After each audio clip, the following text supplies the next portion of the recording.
Warren Buffett Yeah. said that sometimes your time is better spent finding a new boat than continuing to bail out the one that you're in. I kind of put it a different way, is when you start feeling like you're failing as a leader, we always need to improve our own leadership skills, but we should also take a little bit of time and reflect on who we're actually leading. Because here's the truth. Nobody's an amazing leader of marginal people.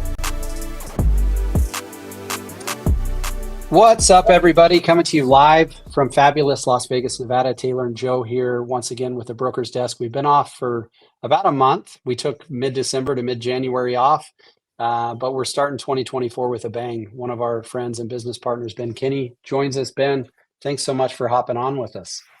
Yeah, super excited to be here. Thanks for the invite. So one of Taylor's favorite shows growing up was a cartoon called Where in the World is Carmen Sandiego? And we like to play like, where in the world is Ben Kinney? Are you up in Washington right now? Today I am in Phoenix, Arizona, but I traditionally reside in north of Seattle. Yeah. I know you were down there doing spring had like a coaching event, and I'm sure you had some other stuff going on down there, but do you you spend most of your time in Washington if you're not traveling and speaking and stuff like that?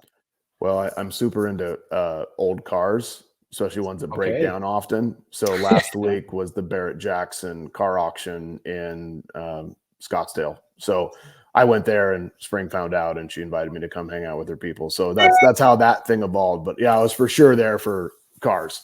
Well, so one of this is a total side note. But now that you bring up something that we can all relate to, usually people, when they're into old cars, it's a nostalgia, like a certain type or a certain model make. What is your old car?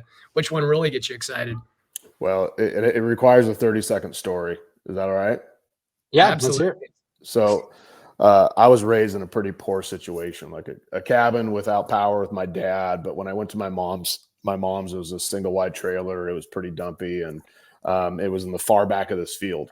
Well, in the very front of this field was kind of this nice looking house owned by somebody else. And they had a garage, and inside the garage was this like 65 or 66 Tiffany blue Mustang.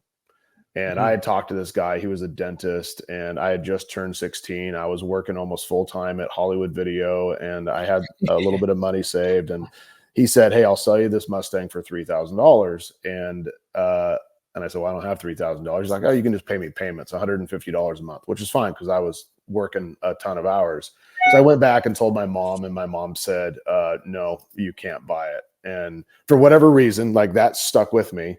So like fast forward like 20 years in the future, I've always had this thing for Mustangs because I didn't get to have it when I was 16 or 17 years old, even though I was working full time and could have afforded it. So my car is a classic Mustang, but it's because I was deprived of one as a child, basically. Yeah. Oh, that's awesome. And what year is what year was that one? And what year? I'm sure you own a Mustang now. Your mom can't tell you anymore not to buy it. The first generation of Mustangs started in 64 and a half. And they went until the second generation of Mustangs was created in 1971. And so I like that kind of first and second generation Mustang. So 60s and 70s. So I've got a 67 Ford Bronco. This like a restored but not nuts, right? Like there's 3 levels of Bronco, and then the people are like, what does that have to do with real estate? So there's like get back on track. Yeah, there's rust buckets, and then there's what I have, which is fully restored, but not like power windows. And then there's like $300,000 Coyote engine, like electric step. Mine's like right there in the middle. It's I don't drive it as often as I should. Yours is beautiful though. Definitely, it's funny because I've got I'm an old Toyota FJ60 Land Cruiser guy, and I'll drive the old Toyota around and get way more comments than any other car. You know, if you buy a whatever, Joe's into Corvettes and Ferraris and stuff, but whenever you drive your old car, it's way more enjoyable. People just love seeing those old beauties rumbling down the road. There's this generation. I wanted a Porsche, but my wife wouldn't let me. Not to correct you, Joe, but it's a Porsche. Porsche. I wanted it. That's why I couldn't get it, because I couldn't say it. That's it. Until you learn to say it, you don't deserve one. Yeah, exactly. Yeah, there's this generation of all of us, you know, guys and girls that look back at the cars that we thought were cool when we graduated, And, when we were graduating, it was somewhere between the 60s and 80s cars. And then there's the new generation. They're looking back at the next, the next series of vehicles. So it's kind of fun how the tastes change. Yeah. Yeah, my son will probably brag about getting a 1997 Acura Integra or something like Yeah, that. right? Exactly. That's his Barrett Jackson experience. All right, well, let's get into real estate. So, Ben, 2023 was crazy, man. It was like the most unique year in real estate that I've had. Taylor and I were selling real estate during the recession. We were doing REOs and short sales, but it was a vibrant market. Like, even though prices were dropping, units were moving. And then all of a sudden you go into 2023 and the first time I heard short sale was 2006 or 7. Well, the first time I heard stagflation was 2023. I never even heard of that. Right. We were in an inflationary market that was stagnant, and it was crazy. What are some of the lessons that you learned from 2023 that you're carrying into 2024? Like, you've got a very 30,000 foot view with Place and all the teams you're partnered with, but like, what do you take from 2023 that's helping you both, run your mega team, but also you're an advisor to so many people like Taylor and I? What's the lesson we can take from 2023? I spend a lot of time reading about the economy, and I'm a junior when it comes to economics, but I'm learning all the time, and I'm always trying to predict how I think this is going to affect us. And luckily for the last couple of years, I have access to a lot more data from Goldman Sachs. And I feel like I'm getting better and better at predicting. So last year, I told the vast majority of my partners that be prepared for a really, really hard fall and winter, probably the hardest that they'd experienced. Last year, we went, from a peak in 2021 of 6.2 million transactions to probably 3.9 million transactions last year. And what you said, Joe, was really right. Like, even in the last downturn, there was homes moving. And what we experience is there isn't enough units moving for us to do okay in this economy. So that's hard. So as we look to 2024, I think that we have a hard first quarter. That January, February, and March are going to be overall nationwide relatively a tough time in real estate. And as the Fed starts loosening up, probably in March or April, we're going to see some optimism picking up.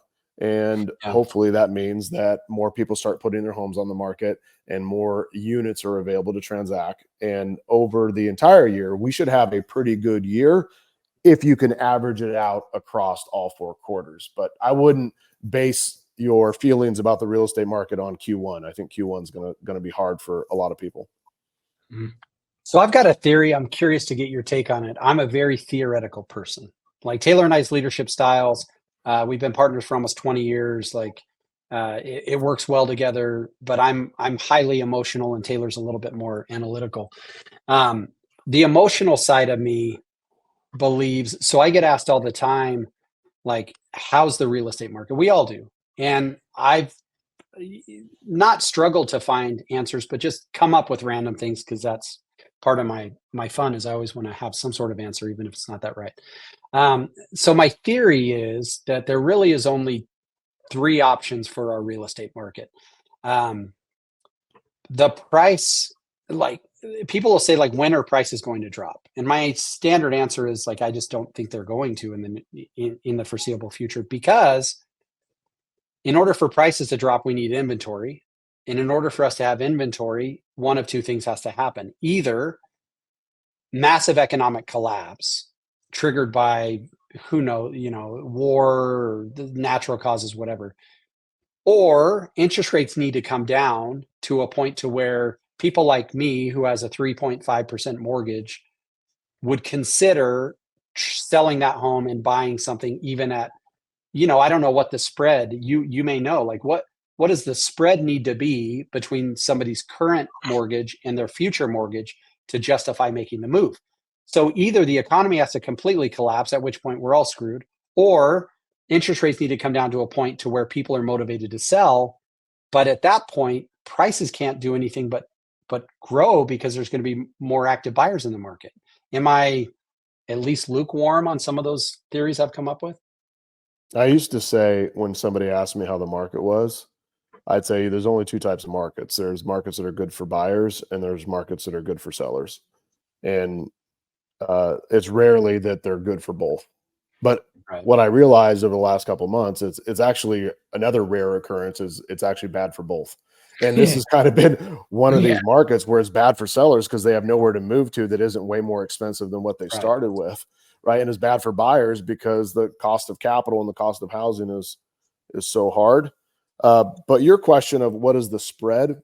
I think that interest rates need to be 5.25 or 5.5 for people to Yeah. look up and say, you know what?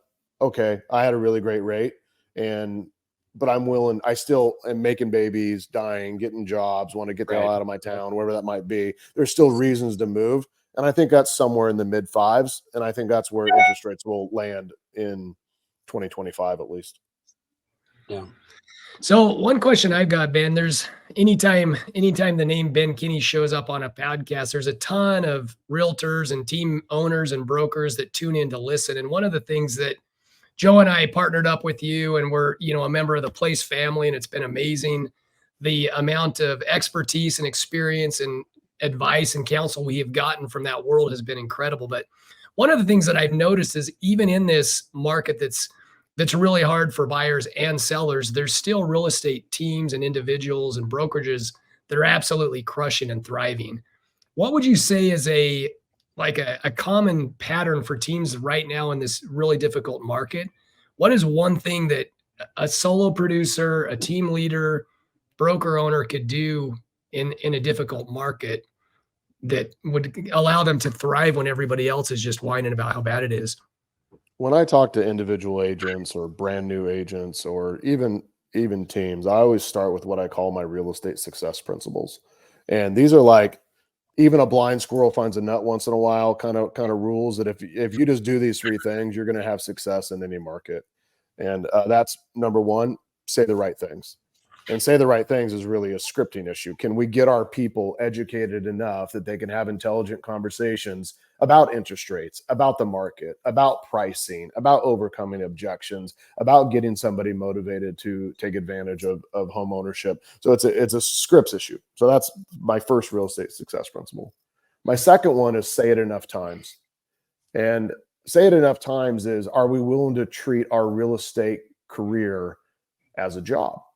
And most people in 2020 and 2021 and part of 2022, they didn't. They were luckily successful. They weren't purposefully successful. They just were benefiting from a good market, or they're benefiting from all the activities they did in the years prior. But in today's market, you need to do enough activities. You need to say it enough times. And you got to have a standard. Like, what is the number of conversations that I'm going to have every day?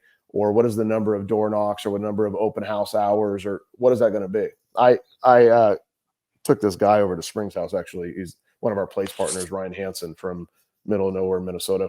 And Ryan's arguably one of the most productive real estate professionals that I've ever met in my life. He runs a real estate team, but he's also actively sells. And he sold 160 transactions last year himself, not including his team. Just That's kind of crazy. put that in perspective. And that was kind of a low year for him because he's building his team and is not doing as many as he used to, which blows my mind. So I said, hey, what percentage of your business is Sphere? And he says 61.4%. He gave me like a very accurate number. And I said, well, if you were to translate that to all my other partners, like, what would you tell them that you did to do that? And he gave me a very fluffy answer about building relationships and rapport. And I had to dig in. And here's what it was. He said, I spent the last 17 years having 20 quality real estate conversations every single day. 20. He said that was my goal, to have 20 great real estate related conversations every single day. And because of that, he sells 180 homes a year himself every single year, 61.4% from referral. Wow. So those are my two real estate success principles. My third one is have enough people to say it to. And that is really like a leads issue. And if you're on a real estate team, you don't have a leads issue. Real estate teams have an agent issue because we have more leads than what the agents are actually willing to work. So, but if you're an individual agent, you might have a lead issue. You might need to decide where the 4 or 5 sources of leads going to come from for me in 2024. So if you do those 3 things, I think any agent can sell 24 to 48 homes a year. And if you aren't selling 24 to 48 homes a year as an individual producing agent, you're not doing one of those three things. It's the only thing that it could be. Mhm. Now, if you were running a real estate team and you have a successful business like you gentlemen, there's a fourth real estate success principle, and it's having enough people saying it. Meaning, if you want to drive more results than you got last year, you need to find a way to add more people in your world that are willing to do the first three that I mentioned.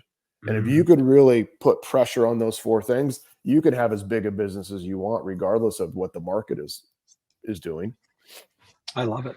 How do you advise guys like us? I mean, you're 100% right. Our biggest issue we've ran into through the years is finding people willing to do the work. It's hard because everybody's origin story sounds so great. But you sit down with people, and in a lot of times when you really dig into it, it takes a while for it to manifest itself that people just they're not in it to do the work. They're closing table realtors, meaning they were at the closing table and their spouse turned to them and said, "Sweetheart, Billy's making $14,000 on this transaction and spent 3 hours with us. You could do what Billy did." And then sweetheart gets their real estate license and ends up on a team like ours going like, "Holy crap, I thought I just spent 3 hours and got $14,000. Why do I have to do all this other stuff?" How have you found success in weeding through the sweetheart closing table agents to find the ones that are willing to do the work? Is it all put them in the environment and see what they do, or are there some ways to weed that out ahead of time? I think that we can do a better job hiring by identifying their goals and motivations and work ethic and what are they willing to do. Once we hire them, I think we can do a better job in launch. In fact, at Place, we have what's called the 86-day launch. And when Jolene created the 86-day launch, I went to her and said, "Jolene, why isn't it 90 days?" And she said, "Because if they don't do what they're supposed to do, we 86 their ass off the team." So we could do a better job in the first 86 days of setting somebody up to experience success immediately. And if they don't, encouraging them to go find a career where they can succeed. And then going forward, I think it's all about having expectations and standards for what success looks like in your business. And not that you necessarily kick the sweethearts off of your team, but I wouldn't be pushing a lot of leads and coaching and value to the people that aren't willing to work as hard as the ones that are. You know, Warren Buffett said that sometimes your time is better spent finding a new boat than continuing to bail out the one that you're in. I kind of put it a different way is when you start feeling like you're failing as a leader, we always need to improve our own leadership skills, but we should also take a little bit of time and reflect on who we're actually leading. Because here's the truth. Nobody's an amazing leader of marginal people. Think about that, right? Nobody's an amazing leader of marginal people. When you're pushing a whole bunch of unmotivated people up a hill, you're gonna feel exhausted, and at some point, you're gonna feel like you just suck at this and you should quit and go do something else. But the reality is, if you had one motivated person, you would look like a genius. You would look, "I'm an amazing leader," right? Look at that person. They joined my world and they're crushing it. So what's the real difference? Like, we're getting in business with motivated, like, humans that want to contribute and want to be team players and are loyal and have big dreams, and they want to do it with us. And if you do that, you're going to look like a really amazing leader. So I'm just to predict the future. I can tell you right now, Adriana just heard what you said, and she's like, "I cannot wait to turn that into a reel and put that up," because what you just said, Ben, it's just one of those gravitational truths. We talked about this yesterday. Like, some things you hear and you're like, "Wow, I always knew that. I just didn't know I knew it." Right? Because you look at Bill Belichick, you know, and what's happening with the Patriots, and he was brilliant when he had Tom Brady, and they have struggled a little bit in the last couple of years, but it's one of those things that as a leader, it's very natural to turn to yourself and say, "Well, maybe I'm just not that great of a leader, because if I was that great of a leader, then Bob would hit his conversation goals and set his appointments and they would be met." And then it's like, well, what if Bob just sucks? And what if you actually are a really good leader, but the one mistake you made was hiring Bob because Bob's just not that great? This is so freaking good. Taylor, I think I cut you off, but No, I mean, along Joe's thing, if you get the Bob on your team and you realize he has good intentions, but he's Bob, which sorry to all the Bobs around whatever that are listening to this podcast. Bob Tompkins can take it. What have you done? What have you seen? What do you have a ratio? Do you have a success rate of people like that you've been able to change? Or how fast do you fire somebody when you realize they're a C player, not even a B or an A player? Like, what's the best course of action when you find yourself with a team full of Bobs? Yeah, I think, football has a competitive advantage, and their competitive advantage is they can only have 11 players on the field at any given time. And if every business out there could only have 11 players on the field, they would care about which 11 players they had. But since they don't have that boundary, we tend to collect a lot of mediocrity, and that mediocrity kind of dumbs down the entire organization. That being said, I don't tend to fire people. And it's a good life lesson. Never make an enemy out of somebody that has nothing better to do with their time and energy than to make your life hell. I kind of transition into the Office Space mentality. You guys have seen Office Space? I saw The Office. I never saw Office Space. And maybe they're not even connected. You know what? I don't even know if it's worth continuing with this We're call talking. until you guys like go home and watch Office Space, because every analogy that I could give you in my life is based off some funny line in Office Space. Yeah. Well, in Office Space, there's this guy who's pretty bad, and they don't fire him. They just move him down to the basement and steal his stapler and then turn off his checks. So instead of like moving this person out of the world that you already hired, don't create an enemy. Allow them to either self-select out and move on to something they can be successful at under their own terms by turning off leads or turning off your one-on-one coaching, or just don't invest that much time and energy in them, or allow them to self-select in by seeing the other people that are in your world that are succeeding at a high level and having a real heart-to-heart with them, that the reason those people are succeeding is because they're showing up, contributing, and doing the work. And you kind of naturally work yourself through it, and you aren't going to create as many enemies as other people that go through and just start firing people all the time.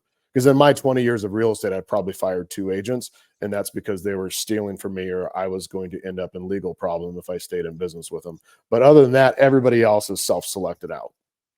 Yeah, there's another movie that gets referenced often around our office, and it's Napoleon Dynamite. And in Napoleon Dynamite, you'll remember that Kip loved technology. Well, Taylor was an earlier adopter of it than I am, but we're just big math guys. Like you talked about it, if somebody's willing to have the conversations, they can be trained to say the right thing that leads to an appointment, and those appointments will eventually lead to contracts, which will eventually lead to closings. Like, you'd have to be really, really bad for the math to not work for you. How important is it for the team leaders out there to make sure that they, number one, understand the math, and then number two, are able to explain it in a way? Because we were talking about this yesterday in our leadership meeting. It's how do we get our people to believe the math that we're presenting to them? Because you need to have a certain number of conversations that lead to a certain number of appointments that lead to a certain number of contracts. So we know the math and we believe in the math, but how important is it being able to articulate and get people to believe that, okay, if I have 15 conversations a day, it's not going to change my tomorrow, but it may change my next month, but it for sure is going to change my next quarter. So I started my professional career before real estate as a cable guy. And as I moved from being a cable guy, I went into cable sales, which means I had to find the customer and then I would install it. And if I did both, I got paid for both. But during that time, I probably cold called 250,000 people, and I probably door knocked 40 or 50,000 doors. So I've got more FUs, go to hell's, door slams, and people answering their doors naked than probably anybody in their life should. Well, when I started my real estate career, that was my competitive advantage. I knew the secret to success was the number of no's you get, not the number of yeses. So I started tracking my activities. And for me, over time, my activity was, for every 52 dials that I made, I would talk to 13 to 15 people and I would get one appointment. So I just set a standard my first year to make sure that I was always getting one appointment by making that amount of dials. So maybe mine was good or maybe mine was bad. I don't know. But giving that to your team to say, here's the standard and results that I got is something for them to track for themselves. And if you had your team track it for the next 30 days, they might look up and say, you know what, my number is 70. For every 70 dials, I get one appointment. And the next person says, well, mine's 80. And the next person says, I'm 60. Well, now they know their minimum number. And as their skills increase, they'll try to move that down. I'm a mostly antisocial. I'm not extroverted. I'm introverted. So I try to minimize the amount of conversations I have to get the result that I want to have. So I'm always trying to improve my conversation skills so that I get to have less conversation on a regular basis. So I think your first step is simply getting your team to track for a week or a month what their number is, and then come up with the best of class so they have a target on what they should aim towards. And I bet you would see a organizational change in your world by doing that. I love it. Talk to me about this really quick, Ben. Correct me, because it's my theory and I love it. You're in Phoenix. I think Vegas. So this is for team leaders that run in different markets. How much do you see talent, real estate talent in different markets? For example, when we were running our satellite team up in Utah, we would get really good agents who understood the economics and were comfortable being on a team that has, splits. In Vegas, there's so much talent that we lose to the strip and to nightclubs and to valet parking and blackjack dealing and other things. As you look at the landscape, real estate team talent acquisition, how much of it have you seen affected by local market conditions? You look at places like a Miami or like a Phoenix or like a Vegas versus a Minnesota or Denver or areas that aren't so, you look at Orlando, Florida, and Veronica kills it down there, but how much talent do they lose to the entertainment industry versus, more traditional economic markets that don't have, in Vegas, you could not even have a high school diploma and make $100,000 a year dealing craps. We lose some talent to that. I want to be careful that I don't give you guys like a reason to validate your myths. It's not Taylor's, it's mine. This is my theory, but go ahead. I honestly believe in every market, there's people working their butts off 40, 60, 70 hours a week for far less than they would make if they partnered and worked with me. I think there's school teachers and waitresses, and I think there's people with 4 years and with MBAs that are making a ton less than what they would make if they worked with me. And I think that if you all did the math and you said, hey, if somebody sells 24 to 36 homes a year, and after the team splits, I bet you they would be netting a lot more than what those dealers would be making. The challenge is it's probably easier to make $100,000 as a dealer when they show up for 8 to 10 hours a day, 5 days a week, than it is for somebody that shows up for 2 or 3 hours a day on your team and puts half asses into real estate, and they only make 50 or 60 or 40 or 30 or 70. But if every one of those people treated it like they had to show up at 8 a.m. and they got to leave at 6 p.m. like at their other job, they would probably make way more money per hour working with you than they would anywhere on the strip. Yeah. But they don't do that. I love it. Taylor, I think I cut you off.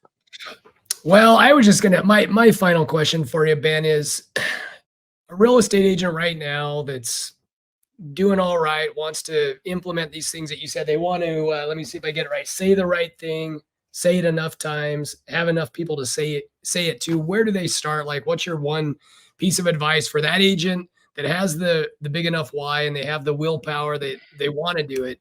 Like, where do they even start? Where do they plug in to put that recipe into action? I think that I would either, if I was a newer agent or agent that wasn't living up to my own potential, I would either get a coach or some mentors, or I'd join a real estate team, because I just think it's the fastest way to make the most amount of money per hour.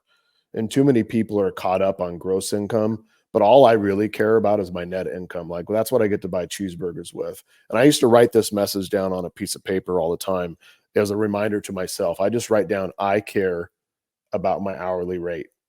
I care about my hourly rate. And my goal wasn't just to gross more in top line commission. My goal was to increase the amount of money I make per hour, because that is a better correlation to my future net worth and to my future life worth of how good of a quality of life that I live.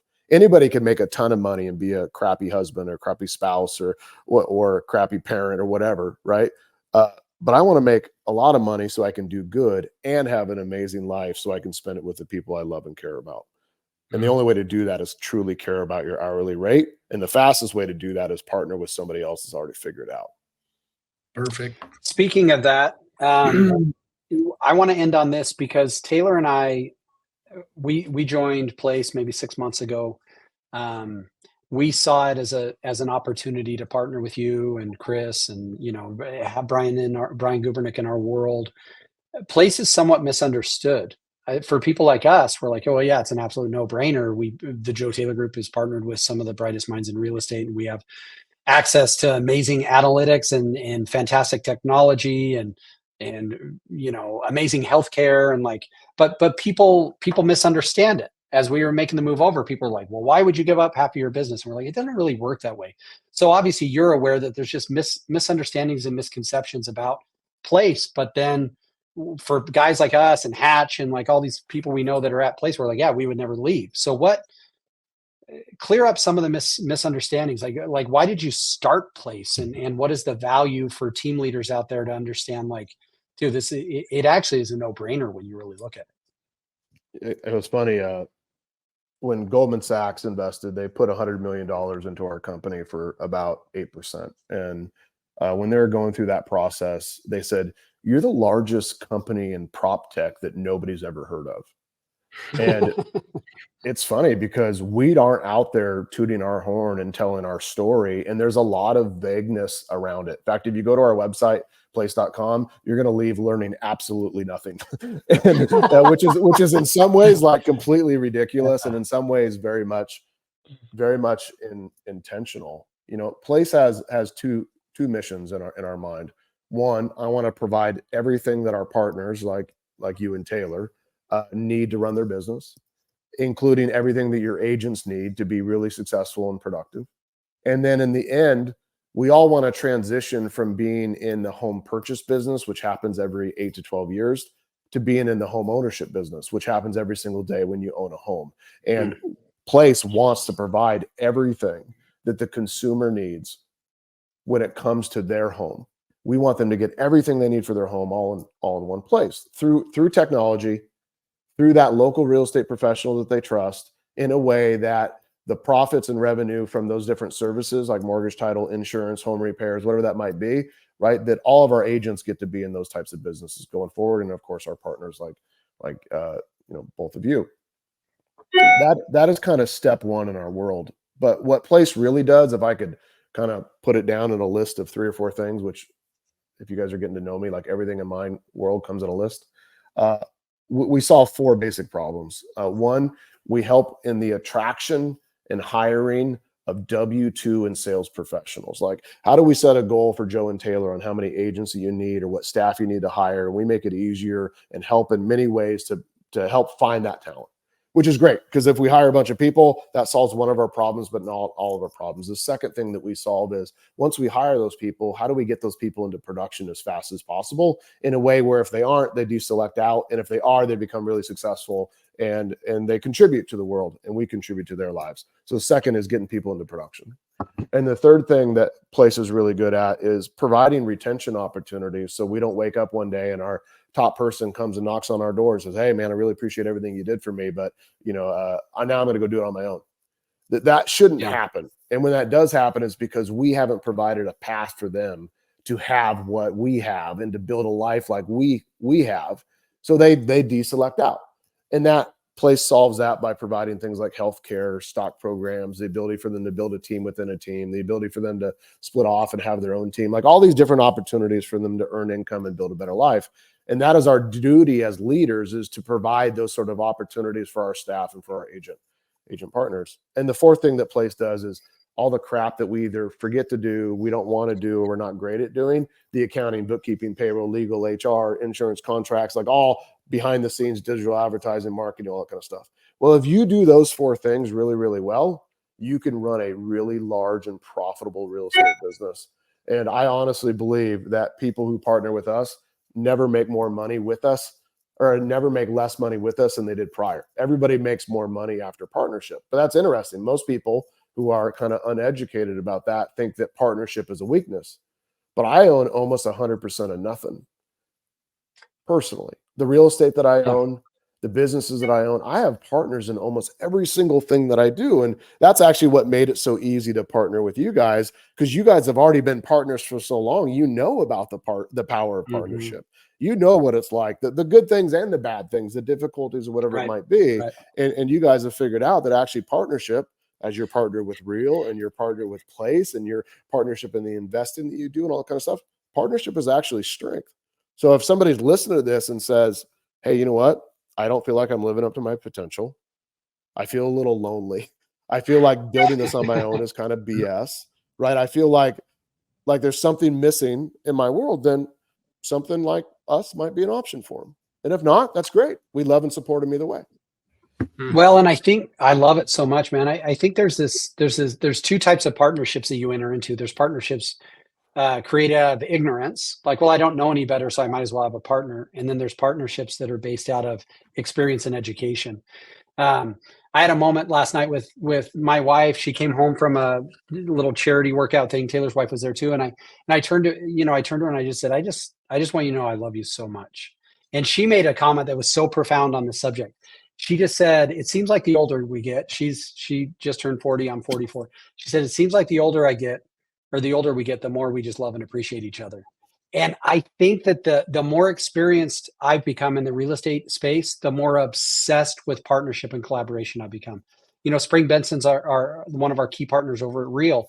And like, she and I would both say the best thing that ever happened to us in this move over to Real was partnering together. We were on a call this morning with another group that's coming over, and it was just like, to do it together is so much better.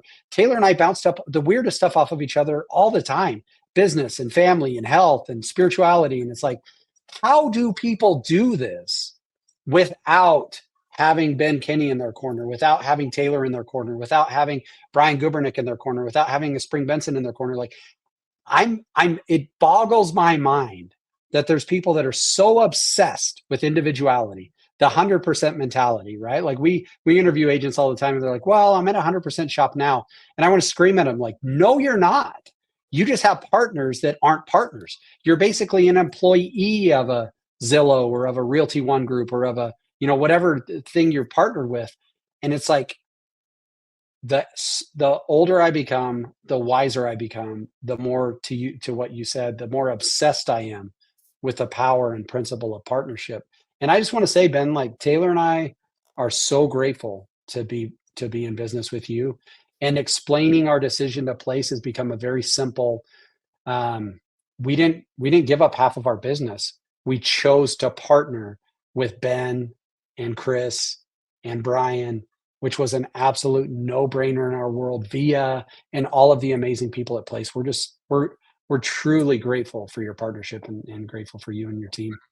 Thanks for saying that. I know that somebody said once, if you want to go fast, you can go alone, but if you want to go far, you go with people you love and trust and respect. And that's what we all chose when we decided to go on this journey. And so I appreciate that. Are you guys jacked to have the Super Bowl in your town, or do you guys not care? Largely irrelevant. I'm gonna be on a Disney cruise when it happens. I'm sure Taylor will be down there hawking tickets and whatever.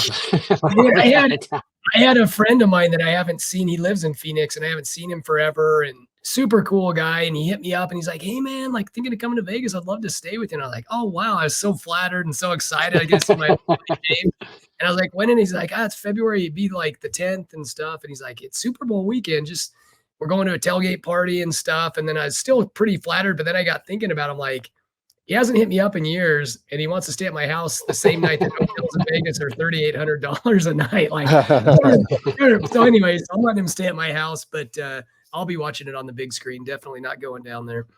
Yeah, that's probably smart. Yeah. Yep. All right, Ben. Well, thank you so much, man. Everybody, you know who Ben is. Follow Ben. He's to be honest, in the last half hour said some of the like wisest little one-offs that we've heard, and it's just the last half hour has been a masterclass in leadership, in partnership, in collaboration, and in perspective. I think so many people in the world lack perspective.